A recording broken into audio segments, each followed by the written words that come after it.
Bonjour et bienvenue sur Zone 6 Média. Aujourd'hui, on est avec Monsieur Marin. Bonjour à vous. Bonjour. On est dans un cabinet vétérinaire. Est-ce que vous pouvez vous présenter? Oui, donc France Marin, donc docteur vétérinaire. J'ai 57 ans et donc j'exerce le métier depuis un peu plus de 30 ans. Quelles études avez-vous fait pour exercer ce métier? Donc j'ai passé d'abord un bac scientifique. Alors je vous donne pas, à l'époque c'était des lettres, ça vous dira rien du tout. Donc juste bac scientifique. Et donc j'ai fait 2 années de classe préparatoire pour le concours. Et au bout de 2 ans j'ai passé le concours. Donc pour rentrer en école vétérinaire, je suis rentré à l'école vétérinaire de Nantes en 88. À l'époque c'était 4 ans d'études, donc je suis sorti en 92. J'ai passé ma thèse et ensuite j'ai travaillé dans différents cabinets. Et donc j'ai créé ce cabinet en 97. Et donc j'exerce depuis 97. Prenez-vous des stagiaires ou des apprentis? Alors oui, des stagiaires. Là en ce moment j'ai des stagiaires de 3e. En fin d'année, fin d'année scolaire, je vais avoir des stagiaires de seconde. Et puis de temps en temps, j'ai des stagiaires vétérinaires qui viennent faire leur stage de formation. Donc ça permet de faire découvrir le métier aussi, parce qu'on a des fois une image du métier, mais quand on le pratique, on se rend compte qu'on a oublié certaines choses, c'est pas seulement soigner les animaux, c'est être en contact avec les propriétaires, et donc il faut aussi être à l'aise avec les gens. Quels sont les inconvénients et les avantages d'être vétérinaire? Les avantages, gros avantages, c'est, pour ce qui me concerne, mais comme quasiment tous mes confrères, c'est que c'est une passion. Donc faire de son métier sa passion, c'est quand même pas mal. Oui. Ça permet de se lever tous les matins plutôt en étant content d'aller bosser. C'est d'être en contact. Alors moi j'aime bien les animaux et les gens, donc ça me permet d'avoir un contact avec les deux, les animaux et les propriétaires, de discuter. Les avantages, c'est que c'est toujours stimulant, c'est-à-dire que ça change, c'est pas répétitif. Alors, même des fois de faire des vaccins, mais les animaux sont différents, les gens sont différents, donc ça permet de parler, d'être utile. On soulage l'animal, on rassure les propriétaires. Les inconvénients, c'est souvent qu'on a énormément d'horaires de travail. On travaille beaucoup, on a les urgences la nuit. Ça, souvent les propriétaires oublient quand ils nous appellent à 2h du matin, c'est qu'on a bossé le jour, qu'on va travailler le lendemain. Donc on n'est pas levé la nuit. C'est-à-dire qu'on dort et puis on se réveille pour les urgences. Donc ça demande, oui, c'est assez lourd. On a certains cabinets qui maintenant refusent de faire les urgences parce qu'ils sont débordés. Donc c'est vrai qu'on a du mal aussi à recruter. On a de plus en plus d'animaux de compagnie, pas forcément plus de vétérinaires. Donc un jour ou l'autre. Mais sinon, voilà, il y a sans doute d'autres inconvénients, mais j'avoue que je suis plus dans les avantages que les inconvénients. Oui. Est-ce que du coup vous allez à domicile? Non. Parce que je suis un peu atypique, moi je travaille tout seul. Donc le problème c'est que si je me déplace, ça veut dire que je suis obligé de fermer le cabinet, donc il n'y a plus de vétérinaire au cabinet. Donc je l'ai fait au tout début, sur des cas exceptionnels, mais sinon non, je ne me déplace pas à domicile. Avez-vous du personnel de nuit? Du coup, non, vu que vous êtes à votre compte. Je suis mon personnel de nuit, comme j'habite au-dessus du cabinet. Donc je suis vraiment de garde, pas tout le temps, heureusement j'ai des confrères qui me permettent des fois de reporter sur eux, mais dans 90% des cas, j'assure mes urgences.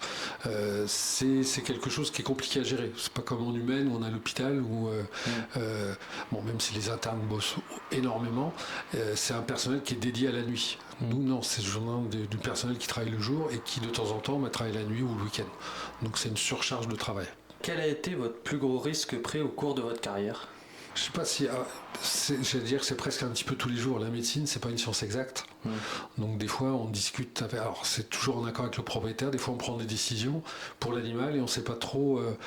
Il y a que l'avenir qui nous dira si on a eu raison ou pas. Donc c'est vraiment toujours un petit pincement au cœur de se dire, j'espère que je me suis pas trompé, qu'on n'est pas passé à côté. Donc c'est un petit risque quotidien qu'il faut accepter. Parce que, et puis le plus gros risque, c'est que quoi qu'on fasse, ça finira mal. C'est-à-dire que les animaux ne sont pas éternels. Donc quand vous soignez un animal depuis 14-15 ans, que vous connaissez le propriétaire, c'est toujours difficile quand ça se termine. Mais sinon, il n'y a pas de risque. Si on prend des précautions, on n'est pas à l'abri d'une morsure, d'une griffure, mais c'est quand même exceptionnel. Y a-t-il des animaux en particulier qui vous ont touché émotionnellement? J'ai à dire presque tous, alors ça fait un peu un bisounours, je suis désolé. Mais non, mais ce que je viens de vous dire, quand vous suivez des animaux depuis des années, on s'y attache, on connaît les propriétaires. Je suis un peu... Alors le fait que je sois tout seul, je suis un peu atypique, c'est un peu comme le vieux médecin de famille. Bon, j'ai l'âge d'être vieux, mon médecin non. Mais donc on s'y attache, même des animaux pas forcément sympathiques. Des fois, je me rappelle d'une minette j'étais obligé de la tranquilliser dès que je devais l'examiner, donc sinon elle essayait de me griffer le mort. D'ailleurs, elle m'a griffé plusieurs fois. Et ben, le jour où elle était hélas en fin de vie, à 17 ans, j'ai dû l'euthanasier, ça m'a vraiment fait vraiment très très mal au cœur. Parce que je m'y étais attaché, alors c'est peut-être un peu maso, et puis les propriétaires, c'est que je suis en contact aussi avec la peine des propriétaires, et donc je les accompagne. Donc c'est... mais j'ai quelques animaux, mais ce serait trop long à vous citer tous les noms. Puis je me rappelle pas tous des noms. Mais voilà, c'est à chaque fois que ça se termine mal, on a toujours un pincement au cœur en disant on a fait tout ce qu'on a pu, on veut toujours les prolonger plus, mais il y a un moment donné où la nature remporte la victoire. Et dernière petite question, quel conseil donneriez-vous à un jeune qui voudrait faire ce métier ? De se donner tous les moyens pour le faire. C'est vraiment... Par contre, en effet, de faire des stages.